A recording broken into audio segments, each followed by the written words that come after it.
You hit me, I'm still coming, and I'm coming all night long. Welcome back to the Kiki MMA channel, and today we'll be doing our official UFC OKC picks. I will not be doing all the fights on the card because who really wants to hear me break down Diana Barboza versus Melisano?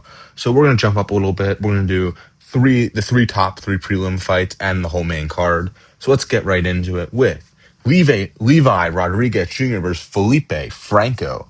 Um, I'm going with Levi Rodriguez Jr. by round one KO. It's pretty clear that Rodriguez is using drugs by the guy I know on his chest. Manel Cop is the same thing, and we know how that went against the Gooch. So Franco took Mario Pinto to decision, which is great because oh my days, Mario Pinto is going to be a future champion. Probably not though. To beat Ryan Spann though. I think Levi Rodriguez Jr. round one KO. I think they're striking for a little bit. I could see Franco shooting a takedown, but I think Levi Rodriguez Jr. gets it done pretty easily, and he knocks him out. Maybe he comes back as no contest because that's what happened to his last fight. Because he is a cheater. Moving on, we have JPL John Paul Laboziani versus Co. I don't know how to pronounce his first name. Not going to try to. I want to take Co by decision, and I think it's going to be like a 29-28 decision, but not that close. I don't think it's going to be that competitive a fight. I think that while JPL, he has the advantage of being extremely online all the time and hang out, and but recently, Jaden Cable's partners or collaborators have not been doing so well. McKinney getting knocked out, Dumas getting cut. So I think that streak continues, and the Jaden Cable curse keeps on going. I think Co gets the decision. I don't know. I just think that Co should be a little bit better. He should be able to handle the fight wherever it goes. I think JPL should be a little bit better on the feet, but I think Co will get it to the ground. And I don't think JPL will be able to sub him. I think this is like an interesting fight. I don't think it's particularly entertaining, but I think Co gets it done, and I think it's like 229-28, 130-27 decision. Let's keep on moving because let's get to the fights people care about. Okay, we got Austin Bashi versus Delgado. So Delgado got absolutely shafted by Nathan Wood. He got shafted by Wood. Did you see what I did there? But yeah, Delgado won that fight, and the judges did not give it to him. I mean, it was a I don't know if split decision even, but he won that fight, did not get it. Now, oh my days, Nathaniel Wood is in the top 10 in the Meta AI rankings, but sneaky. I'm maybe he's very upset with this decision. Bashi's pretty good. He lost that fight to see Erod, not the end of the world. He's a pretty good fighter.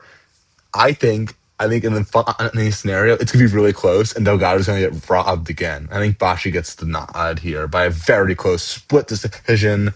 Um, yeah, I don't know. I just feel like Delgado is a perfect style to be robbed in like a lot of fights because he does very well, but not well enough to win convincingly. And that's how I could see it happening again here. Yeah. So my prelim picks: Bashi robbery decision, Co decision, and Levi Rodriguez first round knockout. I'm not going to go through the rest of them, but I'll leave my quick thoughts. Ezra Elliott going to win. Probably, I don't even know. I don't know who. I've never heard of Meliciano before. I'm not even gonna pretend like I know who that is. So I'm just gonna forget about that fight. Call it a boring 29-28 decision, like all women MMA fights are. Alvin Hines is not gonna win. I'm sorry, all the Alvin Hines fans out there. And is that Stuart Nickel? Oh my, he's not winning. Oh, that's a tough fight for him. Corey is gonna win. Probably by knockout. Okay, let's go right into the main card. First fight. This should be the featured fight of the night now that Smith versus Holland is out. Tommy McMillan versus Montez. Sean O'Malley, Ilya Taporia. Basically the same thing. But I think Tommy McMillan takes this. This is a very meta fight. It's maybe the closest fight on the card. Because I could really easily see Montez winning this. But I think it's a decision. I think a lot of people are saying it's going to be a knockout because I think Montez got knocked out in the only fight he's lost as a professional. And Millen could knock him out. Millen went in a war last time. And I don't think it's the end of the world. I don't think people should blame people for going to a war, even with fighters who aren't that good. It was an Italian guy, so that's not necessarily a great sign. But Roman Dolidze is awesome, and he went into war with Marvin Vettori twice. But I think Tommy McMillan gets a decision here.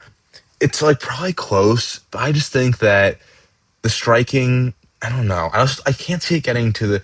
Montes has really good submissions, but I think McMillan will probably lose one round just based off control, and I think Montes will be threatening submissions. I think for the other two rounds, Tommy McMillan should stay on the feet for most of the round, or enough of the round where McMillan lands enough to win the round. I don't think McMillan's going to knock him out, but I think he wins a damage-based decision here, winning two of the rounds. And could I easily see Montez winning this mission? Yes, but I'm not going to fence it. I'm taking McMillan.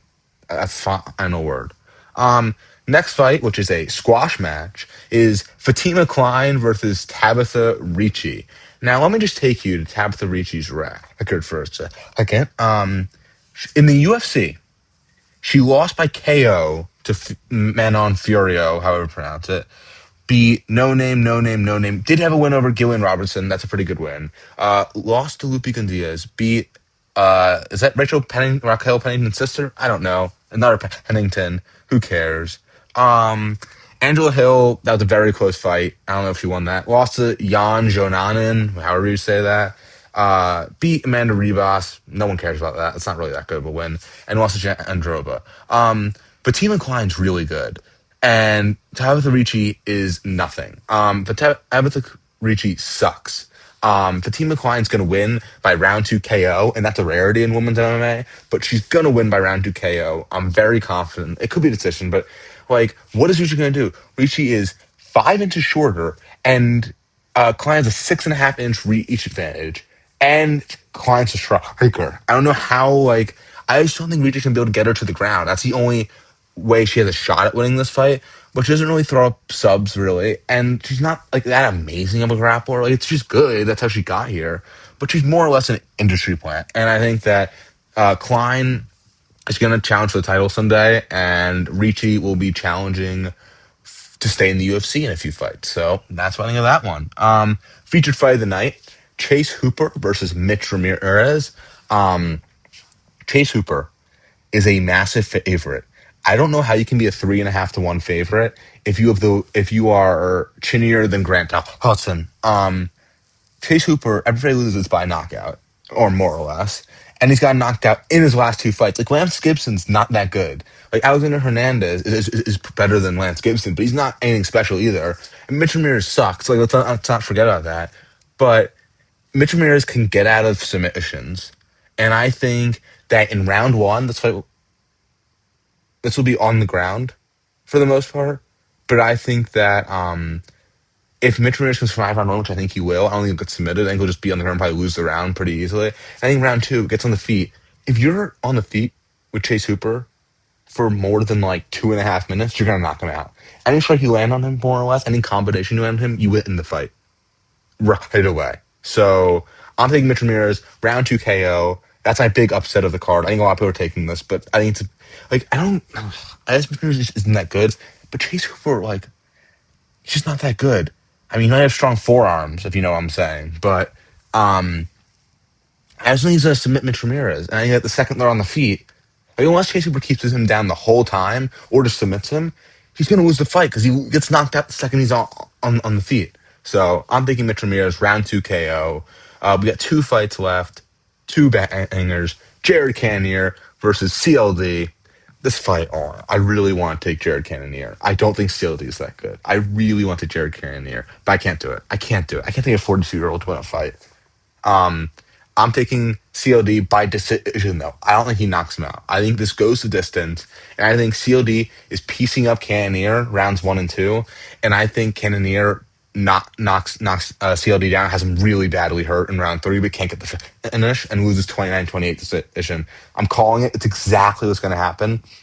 Look, I don't think CLD is very good. I mean, you're going life and death with Roman Dolidze. I mean, not exactly happened, pretty much what happened. And Cannonier, he beat RoboCop in one of the weirder results of all time. But I just think that I can't see him, unless he just knocks out Duncan, I think like Duncan's like a very slick striker. He's like, okay, and he's ranked about where his ceiling is. I don't think he'll really crack the top 10 for more than a fight or two. I don't think he really beats anyone up there, but he's solid. He has decent striking. Is not. I don't think it's gonna be too much takedowns. Canyon could get a takedown. That could be a method to victory. I don't know though. Um, like I would not be shocked at all if Cannonier wins this, but I can't in good conscience pick Cannonier. I'm gonna pick CLD by decision 29-28. I think Cannonier hurts him bad in round three and almost knocks him out, but that'll happen. I think CLD wins. And people are going to say, "Oh, it could have been 10-8 round. It could be a draw," but it's not really. I think CLD is going to win. Main event. This is an excellent main event. Dricus Du Plessis versus Kamaru Usman. This is what when you take a fight night to an arena. This is what the main event should be. The card would be a little. If the card had Jacoby Smith or Kevin Holland on it, it would be a good fight night card. That's like the standard of what the fight night card should be. But this great main event winner probably gets a title shot. I would hope. I hope that this makes Strickland and Imavov soon. So like if Usman does win or if DDP does win, they can make that like April of next year, maybe in March, hopefully. But this fight, it's very interesting because Dricus Du Plessis got dominated on the ground last time by Hamzat and really could not get up. Made like a little bit in the fifth round, he's able to do a little bit, but not that much. And I think that Kamaru Usman beating Buckley, beat him very well, controlled him very much. Almost this, I would say the two fights that happened were pretty similar to each other. Actually, Hamzat beating DDP and Usman beating Buckley. The problem is, it's just like Usman in round five. Like Dricus actually lost round five. I mean Dricus. Wait, no. Usman lost round five. Dricus also lost round five. So Dricus lost easily. Didn't even win a round. But he looked good, better in round five than in the rest of rounds. Usman lost round five. Could not get Buckley down. Usman looked so bad on the feet. He looked like he was going to get knocked out by any shot. Like I don't think people realize. I think Usman could win some rounds, but I'm taking DDP by round three or round four. I'm gonna go with round three KO. Could be round three or four. I just can't see like look.